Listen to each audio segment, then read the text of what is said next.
On va faire un retour aussi.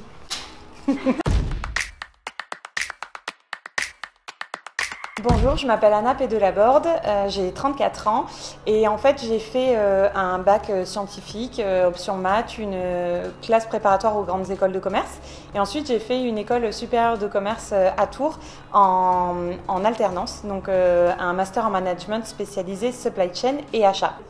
Après mon école de commerce en alternance avec Auchan, où j'ai pu apprendre sur le terrain, j'ai été promue au poste de chef de produit. Chef de produit en grande distribution, c'est la personne qui, à partir de l'idée par exemple d'un pot de confiture à la fraise, va essayer de goûter différentes recettes chez des fournisseurs en lançant un appel d'offres, négocier le prix, faire le packaging et trouver des solutions logistiques pour que le produit soit bon, aux meilleures qualités-prix dans tous les magasins de France.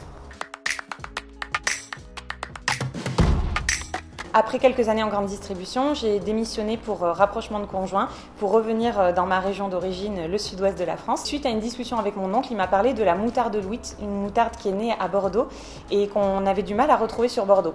Et je ne connaissais pas du tout cette moutarde-là, j'ai eu l'envie de faire des recherches, de retrouver si elle était encore fabriquée. Et c'était le cas, elle avait disparu et est partie en Italie.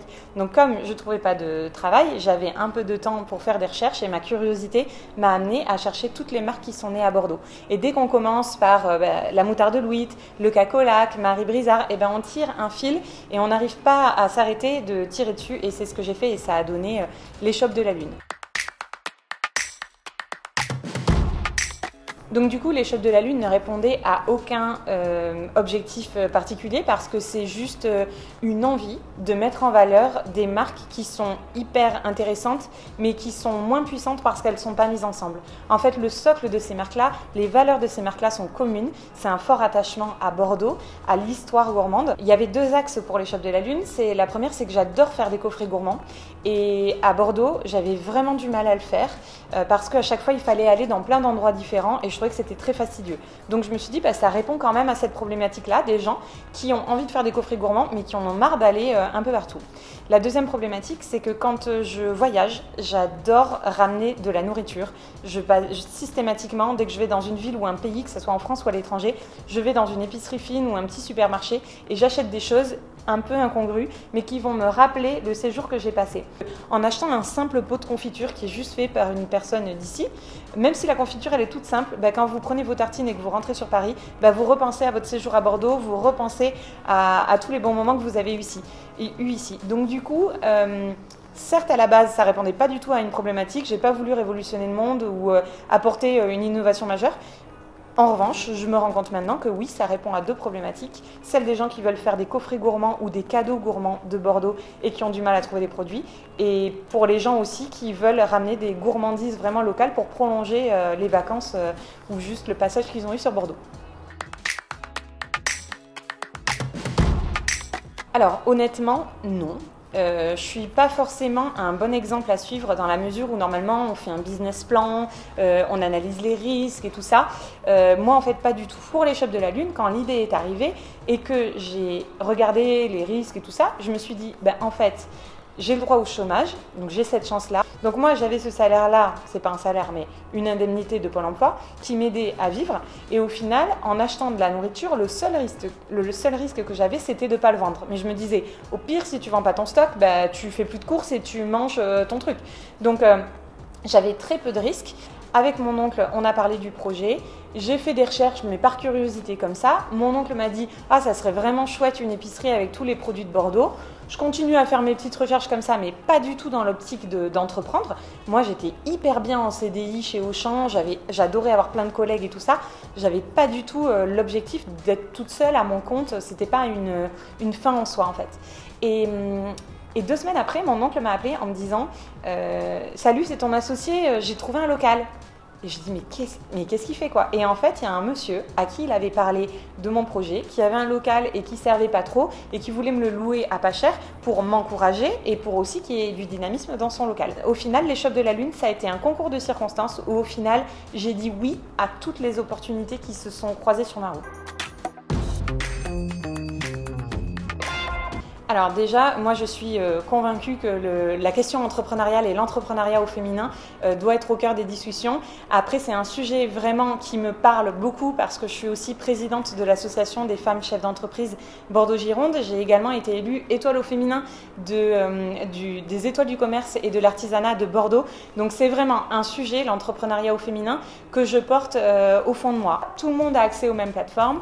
Que vous soyez une femme ou un homme, j'imagine que pour être en micro-entreprise, ça ne change rien. D'ailleurs, il y a 40% des micro-entreprises en France qui sont faites par des femmes, alors que dans des postes de chefs d'entreprise, de hauts dirigeants, on descend à 25%. Donc en fait, ça montre bien que les femmes, elles sont moteurs pour créer des petites sociétés. Après, elles ont un peu peur de monter dans les échelons ou peut-être de faire grandir leur entreprise. Et moi, du coup, mon envie et mon rôle via l'association dans laquelle je suis et que je représente, c'est justement de montrer la puissance et l'intérêt pour une femme d'être chef d'entreprise, de lutter contre l'isolement de la chef d'entreprise, parce que finalement, on a besoin d'être ensemble pour grandir, pour s'épanouir, et ça, c'est quelque chose que font plus naturellement les hommes, et du coup, les femmes ont plus besoin justement qu'on les encourage là-dessus, parce qu'une femme peut tout faire, mais comme les hommes, on peut tout faire. Il suffit de le vouloir et de se donner les moyens de le faire, et après, c'est bon.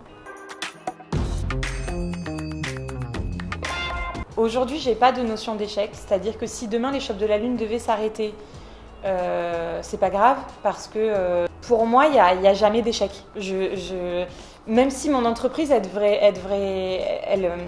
s'arrêtait, il n'y aurait pas d'échec. En revanche, si je n'avais pas mis tous les moyens en œuvre pour sauver mon entreprise, là oui, j'aurais eu un sentiment d'échec, mais personnel, quoi. Là, je le vois typiquement. J'ai ouvert en novembre 2017 ici. 2018, il y a eu les gilets jaunes. Ensuite, il y a eu les grèves. Ensuite, il y a eu le Covid. Donc, des plâtres, j'en ai à essuyer. Et je suis encore là aujourd'hui et je serai là demain.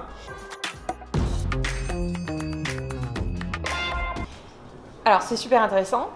Parce que moi, je suis rentrée dans l'association Femmes Chefs d'entreprise pour ça.